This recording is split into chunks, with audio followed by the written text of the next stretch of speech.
Hey, what's up? This is Sean Crawford with Varsity House Podcast, and on this episode, we have Andre Drummond. Make sure you check it out. You don't want to miss it. Like, subscribe, and comment, and let us know who we should have on next.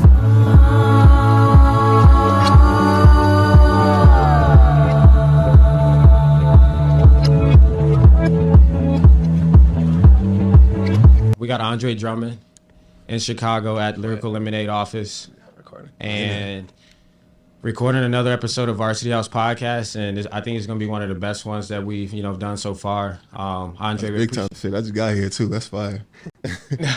But no, I mean, you've been around the office and saw everything, and obviously you being new to Chicago here, right. Just wanted you to tap into, some people doing some big things in the city. Obviously, you play basketball, but also have a passion for music, and so.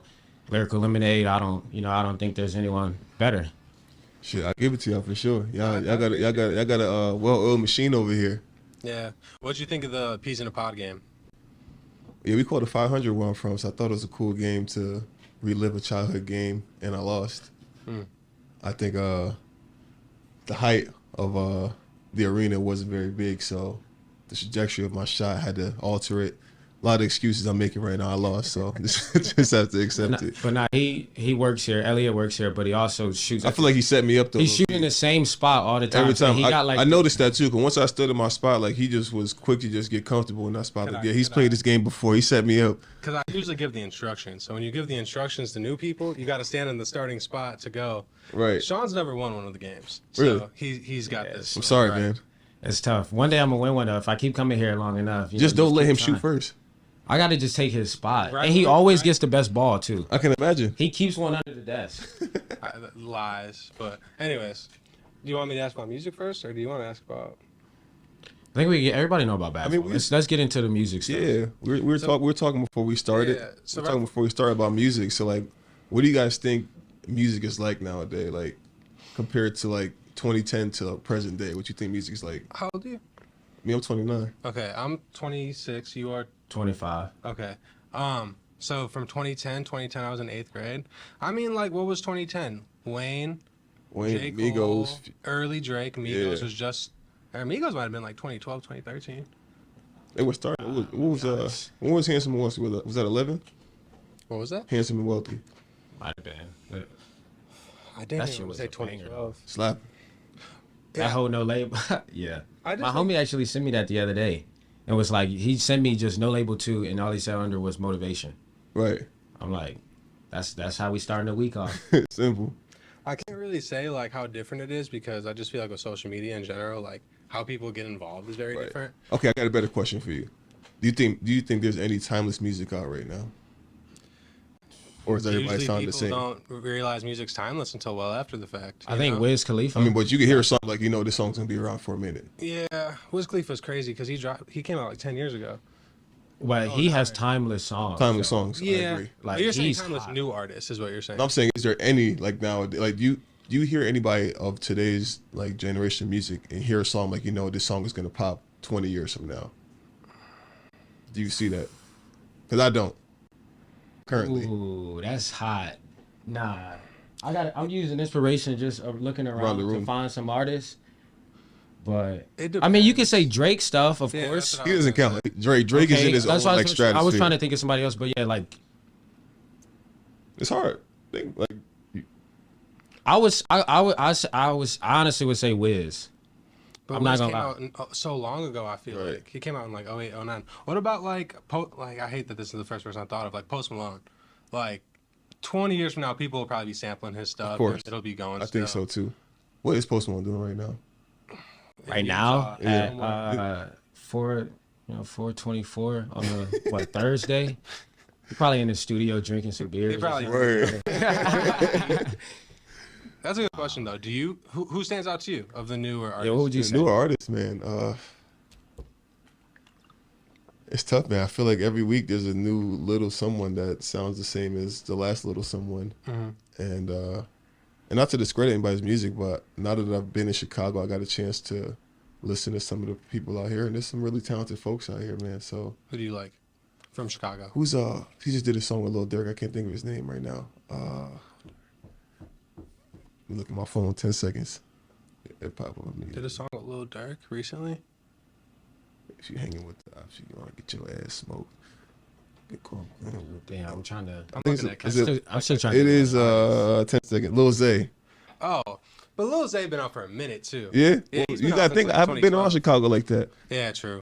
Do you know Lucky? I've heard the name before. Lucky's Yeah. Lucky's tough. really good. Lucky's Yeah, I've tough. heard the name If you before. get into him, I feel like he's one where like 10, 20 years from now, he's kind of like an underground cult kind of guy. Right. But I feel like he could have a lasting impact. Okay, here's a question. So who's from Chicago here? You? I'm from Chicago, yeah. Originally? Mhm. All right, so who's like your top 3 Chicago artists? Let's do 5. 5? Okay, I'll give you 5. Juice WRLD For sure. is in mine. Is he one or he's just on the board? No order necessarily. Juice WRLD, you can't say it as proudly nowadays. Kanye, Okay. for sure. Classic albums. Yeah, he got Chief to be. Keef is in there. For sure. Yeah, Gotta gotta be in there. And then you can go a lot of different ways. You can go Durk, you can go Herb, you can go Lupe, you can go Common. Right. So Lupe. I'd say maybe, me personally, those first three, Durk, and then either Common or Chance had a run. Like, Chance, I really like used to love Chance's music though. Chance's Bro. music is feel good music. I like his music. What about you? How about Lupe teaching a class now? Right. See that? Lupe is awesome. He's a professor at MIT. MIT, He's right? teaching a class at MIT. Yeah, I like Lupe a lot too. I think for my artists, I sadly obviously putting Kanye up there. I love Juice WRLD, Chief Keef. I love Vaughn's music. I think the way he just, really illustrated like where he's from. Like, not I wouldn't say glorifying it. I would say more so just like he's letting you know what he sees on a day-to-day basis and like telling you a story within the song as it's knocking on that beat too. Like you singing the songs like you from where he from. So I think he definitely stood out to me as a Chicago rapper. Chief Keef for sure. I mean, timeless classics. And lastly, I guess, I like Lupe, so I'll put Lupe in there for sure. And G Herbo, G Herbo be at all the Bulls games. religiously. Every Bulls Religiously, game I've he's gone there. to this season, he is there, and he gets a little shout out on the Jumbotron. Yeah. I think it's dope what he's doing for the community, man. Like, I think the way he's turned around his career to becoming, like, the people's champ is, like, it's a good look for him. Have you connected with any of the Chicago artists, like Chance or her? This is the furthest I've been from my house. I haven't been anywhere all season, man. Really? So I got to start getting out there and interacting because I think, obviously, like I said before, music is something that I'm passionate about, too. So I feel like getting into the grid of Chicago and who really started the music wave out here. I got to get into that. When did you first start getting into music yourself? I think my love for music has always been around since I've been a kid, but I think the more I started paying attention to it and really like finding what I liked, I wouldn't say it's like 2011, 12 is when I started like appreciating music. 2011, 12. You were in college or in the league? Yeah, then? college going to the NBA. Yeah, so I think that's around then where I started appreciating music and like listening to songs for what they mean and not just because the beat is not good. Who was you listening to the most around that time? Because that's like draft prep, right? Right. So that had to like put you in. That was probably like Wayne, like prime. Yeah, Wayne was definitely my number one for sure. 50. I still listen to 52. You could have had Jeezy going. Could have Jeezy. Yeah, Jeezy you was could have. Yeah, crazy, too. I was. Yup. Jeezy was crazy. And that's not Kendrick either. Wiz too. Wiz has Wiz some was music crazy out there. So I around like that some of time, his yeah. underground stuff too. But yeah, around then is when I started really appreciating music. I feel that. And then even you talk about being around and trying to interact with new people for the music. You had a tour not too long ago. You went on a rap tour Right. for your own music. So kind of just talk about that. And I feel like a lot of artists or a lot of athletes the ones that do rap, they haven't gone to the extent of doing a tour. Right. And you obviously did that. And so kind of just talk about that experience. It's crazy. It's crazy. The tour idea was it was just on my whiteboard one day. I'm like, I'm gonna be the first NBA player to go on a fucking tour as an artist. And like I have a whiteboard in my house where I just jot a bunch of random ass ideas down that I want to do. And that one just was like in big bold letters. I'm like, one day I'm gonna do this. I don't know when. And just one summer, my homies, I came to the house. I'm like, yo, I think it's time we should do this tour and get it like this. Just get it going. And was like, all right, well, how do we do it? So we got to find venues, got to find people to sponsor it. We got to find people to open the show up. And I think the best part about it is that we didn't know what we were doing, but we were so excited to do it that it didn't matter about the outcome.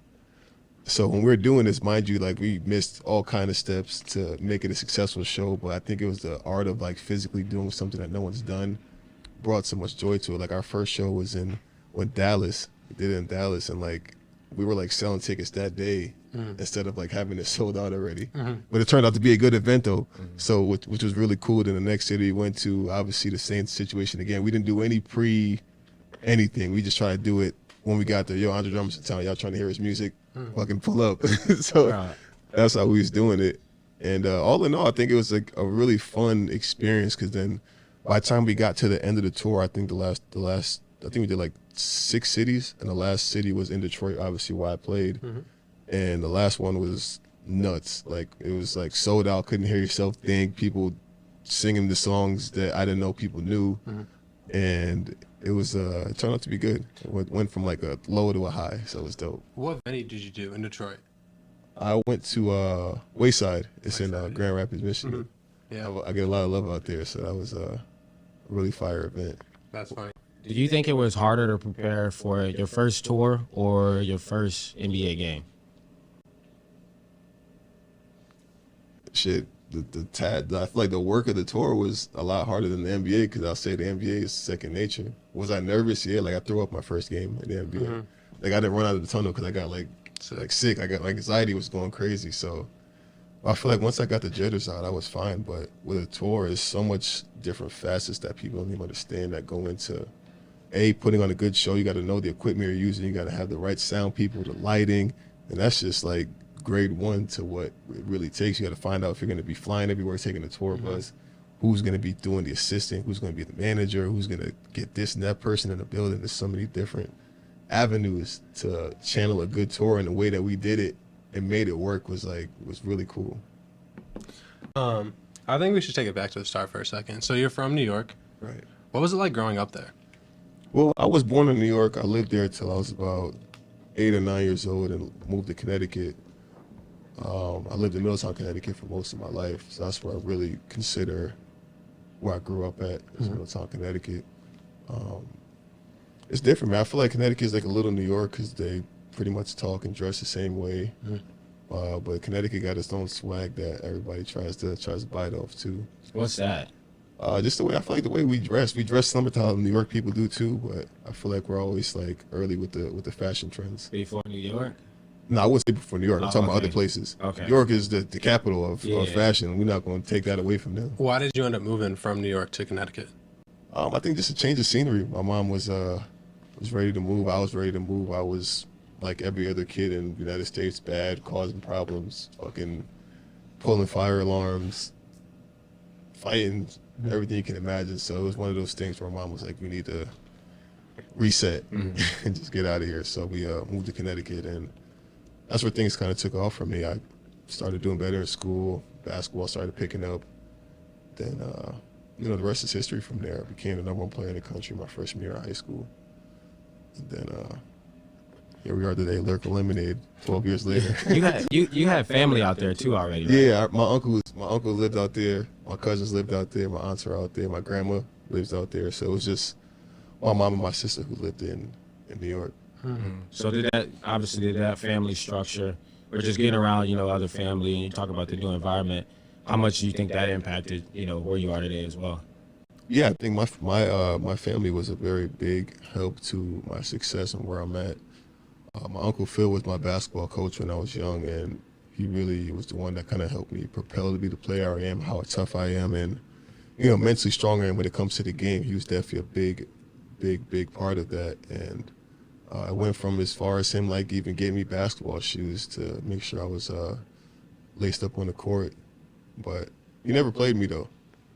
We're going to throw that out there. I know he's going to watch this at some point in time. He never played me earlier on in my basketball days, like my 7th, 8th grade. I never played because I wasn't very good. So granted, I wasn't ready to play. I always played above my age anyway, so I wasn't ready to play with the older kids yet. But I got to watch a lot of basketball, so that was fun. That was fun for me. But he never quit on me, though. He never quit. He always, helped me.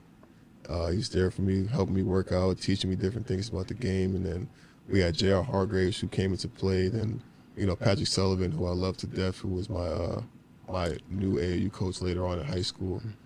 And, basketball became fun after a while, man. It wasn't as bad after my coordination caught up. Yeah, so when did it click for you? Because you talk about not playing in 7th and 8th, but, becoming the number one player shortly after. When did it, what worked out, what happened for Man, you? I wish I had, a story to tell you. The summer of my freshman year, we were playing down in Orlando, Florida for nationals. And I'll never forget this. We had an 8 a.m. game. And I don't know what I did the night before or what magic dust was sprinkled on my head while I was sleeping, but I was just doing shit that I never did ever in a game. Like, I was running up the court, dribbling, crossing people up, shooting threes, dunking. Like, just things that I wasn't doing 4 weeks ago just all of a sudden started happening. It's like my body just woke up. Like, all my coordination just came into play that morning. And after that, I'm like, all right, this shit might be real. I might be onto something right now. So. Yeah, that make me like Mike moment. Yeah, really. Where'd you go to high school? I went to St. Thomas More. I went to Capital Prep in Hartford first, and then I transferred to St. Thomas More. You transferred for athletics, maybe? Correct. Okay. How was your experience there? Where? At that second high school. St. Thomas More? St. Thomas More. Man, I lived there. It was an all-boys school. Shout out to Jerry Quinn and Matt Quinn, too, my guys. Yeah, it was an all-boys school, so being away from home, I lived away from home from my sophomore year until I graduated. And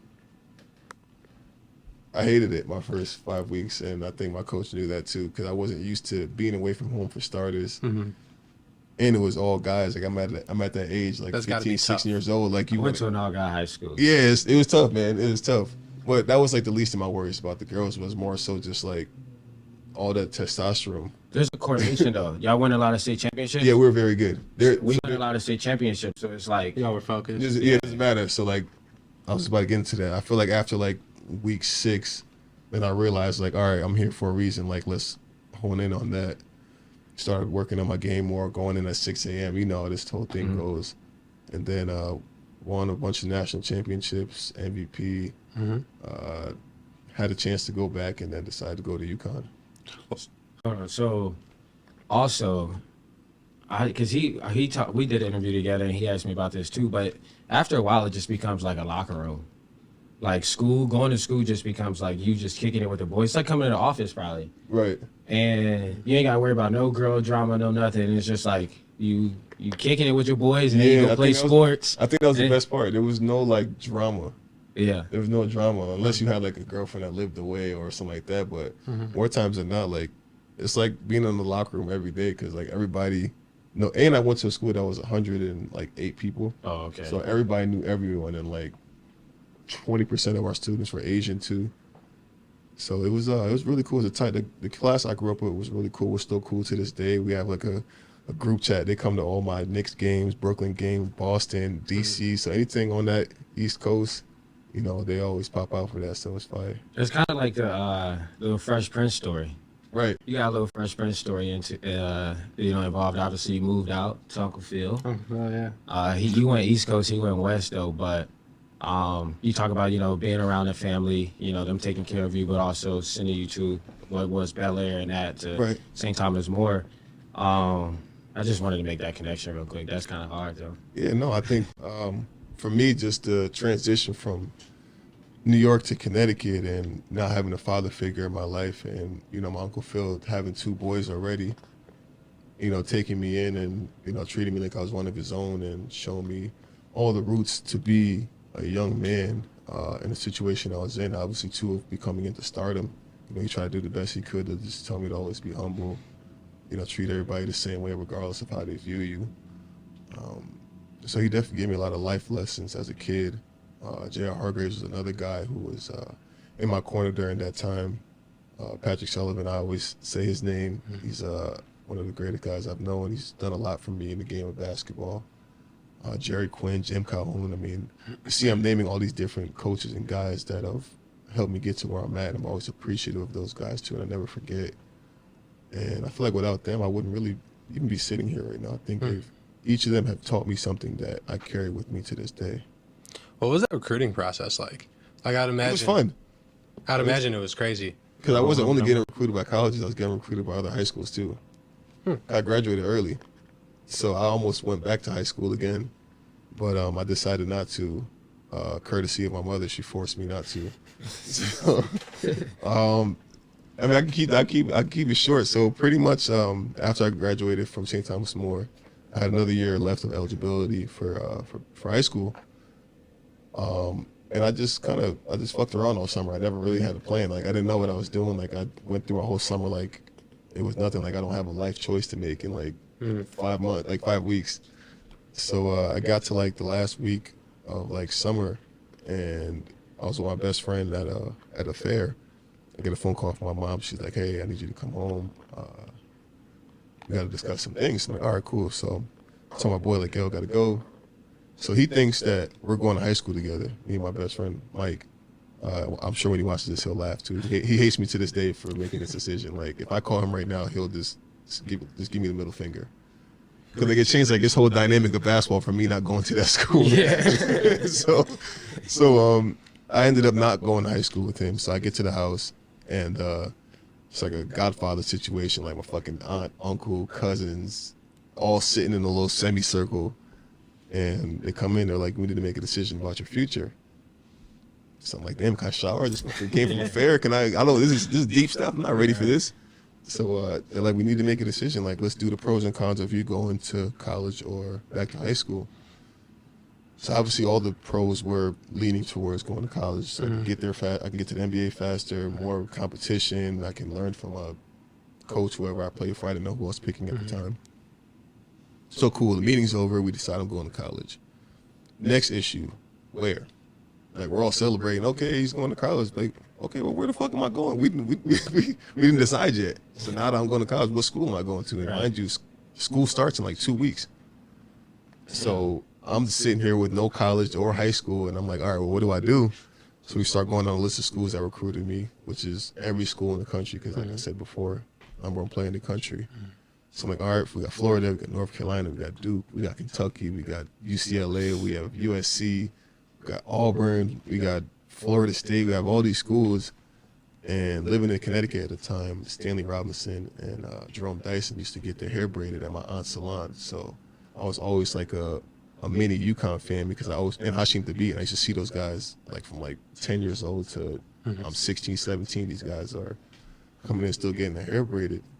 And I'm like, all right, I like UConn. So like, all right. No, at first I lied. I didn't say UConn first. I said I wanted to go to North Carolina first or Kentucky. And my mom was like, no, I don't want you to go that far away. Choose somewhere closer. So I'm like, all right, well, Mom's had this part. Yeah, Mom's already mapped this out. She had this all mapped whole out. thing Obviously, you can see where this is going. It leaned towards going to UConn. They're like, all right, we're going to UConn. So I was like, all right, so how do we do this? Like, how do we get a hold of somebody and tell them we want to come? So I try to call Jim Calhoun. His phone is off. I try to call Kevin Ali. His phone is off at the time. So I call Alex Oriaki. I'll never forget it. So I FaceTime Alex Oriaki, and he's out. Because mind you, they just won a championship that year. So I call him. So he's like, yo, what's good, bro? I'm like, yo, where's coach? I got to tell him something. He's like, what's up? I was like, I'm trying to come to school. He's like, what? He said, yeah, I'm trying to come. So this motherfucker puts his phone up. He's at a party. Everybody starts going nuts. I'm like, yo, I need you to focus. I need the phone number. We don't got time to do this right now. So I end up getting another phone number. I call it, no answer. So I'm like, all right. So I think to this day I might be the first high school player to ever tweet his like where he's going. So I tweeted it. That's how I ended up getting a phone call back. That's how I got They're like, yo, are you serious? So I tweeted, I'm like, yo, I'm declaring to go to the University of Connecticut. So I got a phone call like 10 minutes later. It's Jim Calhoun. He's like, yo, are you serious? I'm like, yeah, like I want to come. He's like, all right, one problem. So I'm like, all right, what's up? He's like, we have no more scholarships. So I'm like, okay.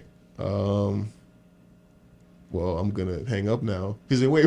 He's like, wait, we can figure this out. So he's like, maybe you could pay for school. We know that you're not gonna do fucking 4 years of college here, so we can help you get on financial aid and give you a scholarship next season. So I'm like, all right, cool. So then he hangs up. He tries to get that set up. He calls me back. And he's like, all right, well, what we could do is we could strip the scholarship from one of our players to give to you and just put in my financial aid. Would you want to do that? And at the time, I didn't know who he was till I got there, but DeAndre Daniels was the player they were talking about. And some told me, I was like, nah, that's not right. I don't want to do that. So I was like, nah, I don't want it. I was like, let him keep it. I'll just pay for school and figure it out from there. So come later on, I ended up becoming really close to DeAndre Daniels, one of my best friends to this day. So yeah, I paid for school. I think to this day, somebody just talked about it. I'm the best walk-on in NCAA history. That's crazy. That's actually crazy. They probably had some NIL back then, huh? No, I wish. NIL? I wish. Shit. I'm jealous now looking at these fucking 17-year-olds getting $100 million contracts, shoe deals. Wish that was me. That's crazy. That's a stand-up move by you, first off. That's very nice of you to not steal a scholarship. But also the number one player in the country going to school and paying for it is also kind of crazy. Nuts, right? Crazy. But it's also dope that you told them that you were going there. Right. In a sense to where, coaches recruiting you and whatever, but at this point it was like you could have tweeted out any school and they would have been thankful. Right. So that's like, also I'm coming here. Yeah. Well, yeah, that's the short end of it though. How was your career at UConn? You think you made the right decision? I think my career at UConn was pretty good. I think there was so much excitement from the year before that we didn't really come down from that championship high. And I feel like when I got there, my back was against the wall. I got red flagged like the first week, so I couldn't go to school for a little while because they thought they paid me to come to school when they didn't. Yeah. They're like, why? The same question you guys were asking. Why is not a player in the country? They thought there was some NIL going on. What's the movie? With Jesus Shuttlesworth? He got game. He got game. Yeah. So like, why is no one player in the country paying for school? Like, there's something happening in the back end. Yeah. So they investigate the whole thing. Then I get to come back to school, and then I fucking break my nose like the first practice. So now I'm down for like 2 weeks. What's the process of being red flagged at that time? You can't be on campus. Oh. You got to go home wherever it is you're from. Luckily for me, I lived an hour away, so I just went back home. They investigated the whole thing, and then and everything got cleared. So. Interesting. That's crazy. I mean, that's a crazy month right there. It's like, all right, you come back home from the fair, broken. But you come back, go home from you get home from the fair, announce that you figure out that you're going to college, pick a college. Mind you, this is like a 4-week span. That's what I'm saying. Crazy. That's a crazy month. Then you get red flagged. Then you come back and then you break your nose. Like, it's like, dang. Can't get a break. High school might have been the might have been a wave, man. Should have went back. What do you think about the old Big East conference? Man, I miss it. The old Big East is nothing like it. I mean, you look forward to the Big East tournament or any Big East game at that came on TV. Like, those games were like watching an NBA game in the Big East. And that's no knock against the other conferences, but I feel like all the tougher players or toughest players ended up being in the Big East. What happened to that conference? It just ceased to exist nowadays, or? Well, it came back. They turned it to the American Atlantic Conference for a short period of time. They tried to blend all the Catholic schools and the Big East schools together and make it like a big conference, but I don't think it did well money-wise. So they brought the Big East back, but it just hasn't been the same. Big East basketball is solid now. It's still good. I just watched that UConn Providence game the other night. What did you think? I thought I'm a Providence fan of just randomly. I just picked the team out there and I rock with them, and I rock with the coach though. And I watched that game and I'm like, Providence, like, they gave them 7 points. I'm like, yo, Providence about to win this game. They lost by like 20. Damn. So UConn was home, but I mean they balling this year. Yeah, they have a good year. At least from what I saw, they're having a good year. They got a squad. And then so obviously, you spent 1 year at UConn and then you go 9th overall to the Pistons. Right. What's the NBA, or going to the NBA, what's that process like? I played football at Notre Dame, did the whole process going to the NFL. So I know what the NFL is like, but NBA is obviously different. So can you just give us some insight into that? Yeah, the NBA is a little bit different in that sense, but also pretty similar. You have the green room of guys that are going to go top 15 all in one room, and everybody else obviously is at home or in the city somewhere.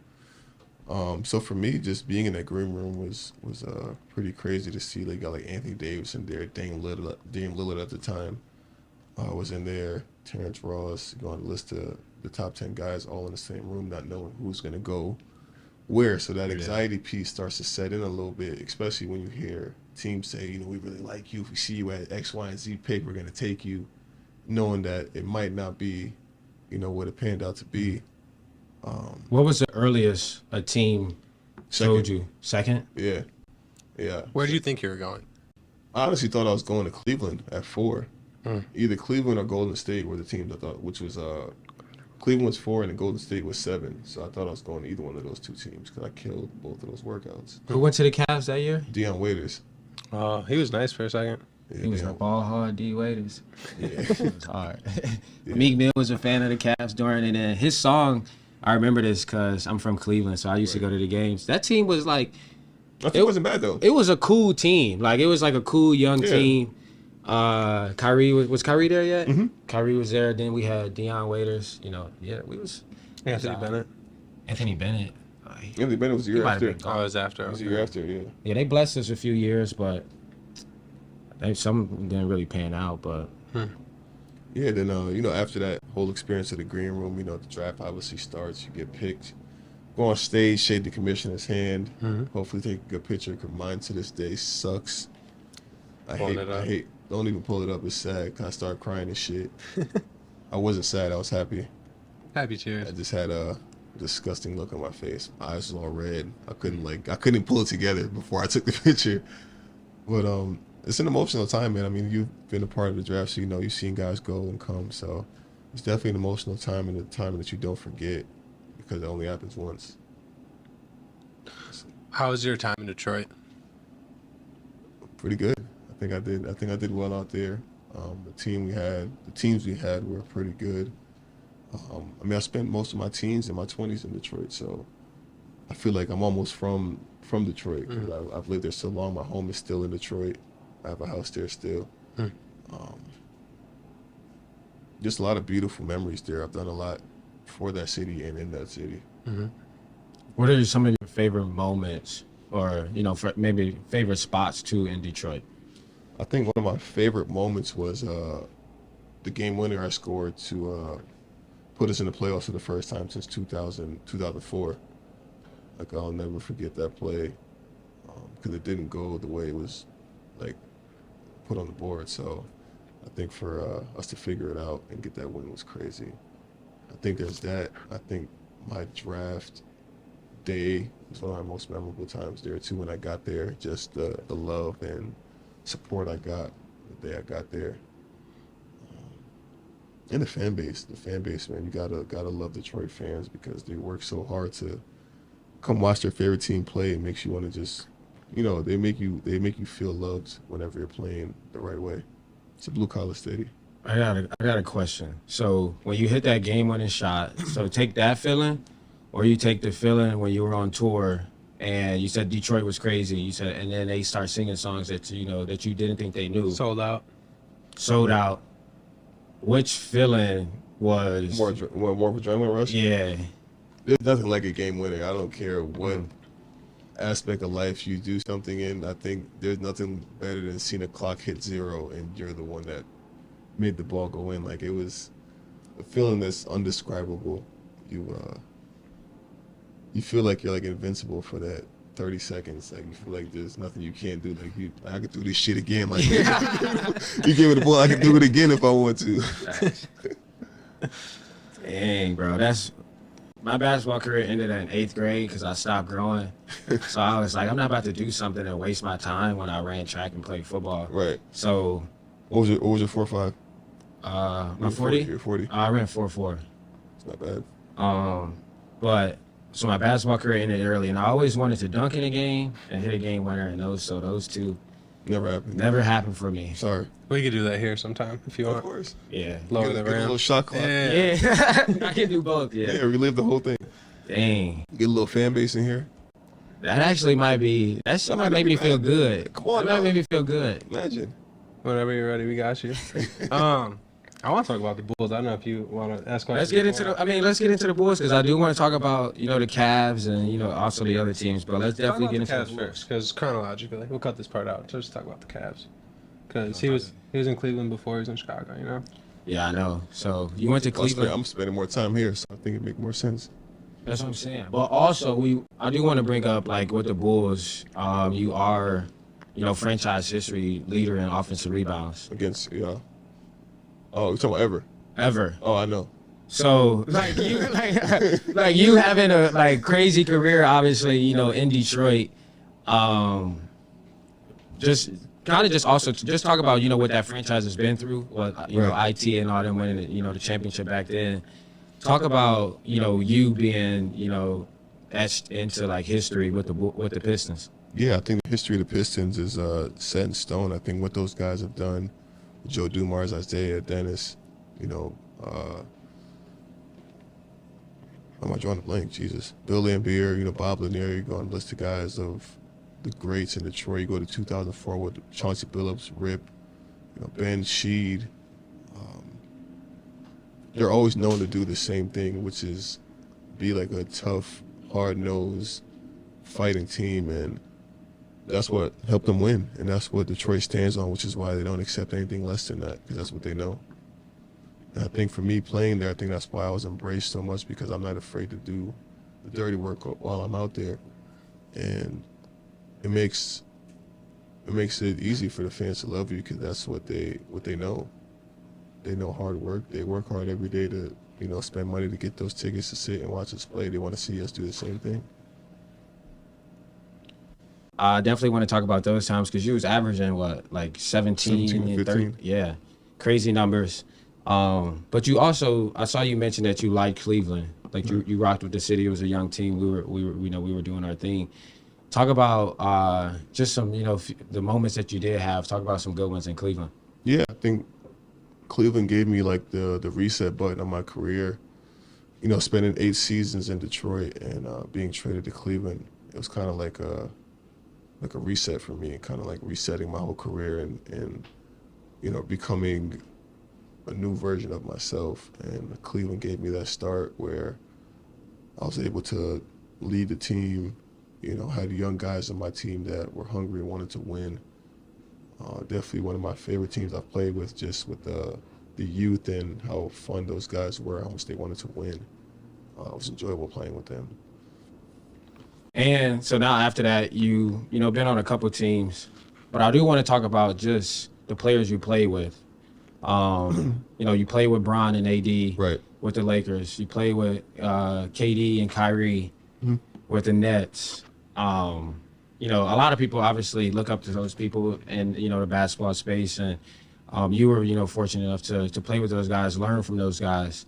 What was it like, you know, being like going from, you know, the Pistons career and then playing with young, hungry guys to now being with these veterans in the league? Right. Yeah, it definitely was a shift for me after Cleveland. I decided to go play with the Lakers with LeBron and AD at the time. Playing with those two guys is it's crazy, man. It's crazy playing alongside two of the greatest players to play the game, and LeBron being the greatest of our generation. Just his mental mind and the way he sees the game, it's unmatched. Like, he does his homework on everybody we play against. He does his homework on the guys he plays with. He knows what guys' percentages are all over the floor. So certain passes he makes, he knows that guy either is going to make the shot or make the next best play. On his own team? Yeah. Wow. Yeah, he's good. He's good. He's good. So if you don't get the ball in the situation, like, you wasn't supposed to get the ball in the Everyone's situation. supposed to get it. So he's very calculated, man. I love playing with him. Just a shame that, you know, he was hurt during the times I was there, so we didn't get a chance to really build any chemistry. So it was difficult to you know, really mesh with those guys earlier on. And then Kai and Kev, I mean, what's there not to say about them? I mean, they're two of the best scorers that we've seen of our time. Kevin being one of the tallest, greatest scorers of our time. I think my favorite thing about those two is their preparation. They come in early, they work hard, they're staying late, they're always working on a part of their game to perfect it, because the shots they take in the game aren't just shots they pull out of a bag. Like, those are shots they've taken hundreds and thousands of times a day. So you just admire them. When you see them make those crazy shots, I don't even get excited, because, like, I've seen them do it a million times in practice already. This is just what it looks like during the game. Nah, sometimes when I see different finishes from Kyrie though, I'll be like, wow. Like I'll be watching the game just chilling, like everything happen, people make baskets, whatever. Right. But then Kyrie come do some like crazy things, some crazy handle and finish. I'm like, wow. Like he works on it though. That's the best part about it. It's not that he's just gifted of like having touch. Like he works on those finishes. Like I've watched him do the spin off the backboard from all different areas of the backboard to make it. I've seen him do it for hours just doing that. So it's not something that's just happening. Like he works at it. Who was the freakiest athlete that you ever played with? Damn, that's a good question. Shit, probably right now, Derrick Jones. Facts. He's so nice. Shit. Right now it's Derrick Jones. I think before that, LeBron. Mm-hmm. Before that, Blake. Well, we got Blake on the back end of his career, but Blake was probably another most athletic guys I've played with. What else am I missing? Shit, me. Shit. How was that transition for you? Like moving to Chicago and starting to play for the Bulls? Transition's been fun. I mean, it's been unique coming from Brooklyn. And the year that we had, I think we finished off.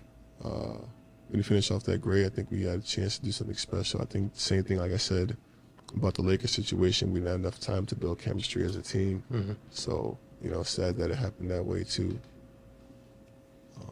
But yeah, being in Chicago has been fun, man. I've had a lot of fun here so far. The team is great. The city's beautiful. Food is great here. What are your favorite food spots here?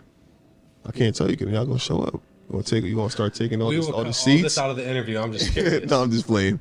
No, I like to. I go to RPM Steaks. All the RPMs, all three of them. I've been to those. Like you probably wouldn't see you probably didn't picture yourself doing this, but Blippi, you going on Blippi. Talk about that a little bit, and maybe even how that even came up. Right. So the whole Blippi situation came because my kids are obsessed, and I think one day my son just kept watching the same episode of Blippi. So you know what? I'm going to find this motherfucker because I'm getting on this show, and you're just gonna watch my episode. I'm tired of watching the same 4 episodes that they keep watching. He has hundreds of episodes, but it's always these same 4 that they love. So I said, you know what? I'm gonna make some phone calls. I'm gonna get on the show, and I want to do it. I did it for my kids. Like obviously, I love what he does for kids and what he's done for this generation because he started during the pandemic. And I think what he's done with his brand is so beautiful, and how much he brings so many kids together. I mean, he started bringing in different people now too to help him out. He has people of color on his show now, so it's cool to see how he's branched out and done special things with his brand. But for me, again, I made a phone call. I was like, hey, I need to get on the show, make it happen. And I guess they got a hold of his people. They're like, what? Andre Drummond, I play for the Lakers. For the Lakers, like, yes, absolutely. Let's make it happen. So it came together. He's a super, super cool guy. Steve is awesome. Really cool dude and a professional. Professional's professional. Like, he is so good at what he does. And you would think, like, this is not a guy that has, like, HBO following him around or, like, E! Network. Like, he has, like, his own camera crew guys that come and follow him around, and he does his stuff, and he's just really, really good at what he does. Like, his on switches. Like, we'll be having a conversation like this, and, like, our action, he, like, snaps right into, like, that chirpy, like, that chirpy guy, and it's so cool to see, and it was very, very fun to work with him. Now, question for you. Because you went on Blippi, do your kids think you're cooler because of that, or do they? I think so. I think I became like a superhero now, like, cause like you hung out with Blippi, what? Like, so like I'm like the fan favorite right now in the house. And then also Jimmy Kimball. That's a reoccurring thing. Jimmy and I have a really cool relationship. I did something for him. My first one probably like 2016 was the first thing I did for him. And then every year he gives me something to do. We work well together, so I love working with him. I saw the Andre Drummond big ass feet. The baths. The baths, man. So was that an act? Were they actually wearing something that they? That was a mold of my foot. Wow, your foot is actually not that big, but that obviously made it 10 times bigger than what it's supposed to be. But that was like how the foot looked was how my feet looked. How did that even come about though? Like, so why the feet? So he emails my agency and he's like, hey, we want to use Andre for a skit. And we're obviously not gonna say no because we love working with them. We're like, all right, sure, what is it? And all they put in the email is just baths. Like, it doesn't say nothing else. It's just Andre's baths. So we're like, okay, care to explain. So they sent us the script and the layout, and I fucking was laughing for like 5 minutes. Like, all right, I love it. Let's do it. We went out to LA, filmed it. The kids are great. Super fun to work with. All in all, a funny skit. Mm-hmm. And then the last thing, you kind of are a superhero because you. This last thing I want to bring up, you saved your son one time from drowning. Oh, right. I did not know that. Yeah, crazy. It's actually a video of it. Yeah, there's a video. I saw a video of it. So my son is like a little daredevil, Drummond. So whenever you decide to watch this, just know this is about you. So he has a thing where he just like does things to get a reaction out of me. Like he knows he's not supposed to do things, but he knows that I would say something to him because it irritates me. It's like he'll stand on the table. I'm like, yo, come on, Dion, let's get down from the table. Like, let's not do that. Let's not get ourselves hurt. So we just finished being in the pool for 3 hours. And for some reason, we ate already. We're about to go inside. He wants to sit by the pool. So I'm like, all right, if you're going to put your feet in, don't jump in. That's all I'm telling you. You can do whatever you want. Just don't jump in. Mind you, he knows how to swim. He wasn't going to drown. I just panicked as a father. I just was like, yo, like he was swimming already by the time I got to him. If anything, I almost drowned him because I brought him down with me when I went in. But yeah, so he's in there kicking his feet, and I see him like inching his butt closer and closer. So I yell, I said, Dion, do not go any closer to that pool. Like, keep your feet in the water. Don't go any closer. So he looks back at me, smiles. He keeps going. So I'm talking to my sister at the time. And then I see him take another step. So mind you, I'm already taking my stuff off already. So I already took my shoes off. I took my hat off or whatever. So I'm like, I'm prepared to do this. You don't see me doing this, come out of frame. So I'm already prepared. So that's why I got there so fast. So when I seen him take the last inch, I was like, all right, he's going in. So I already got up and was sprinting towards him to get him.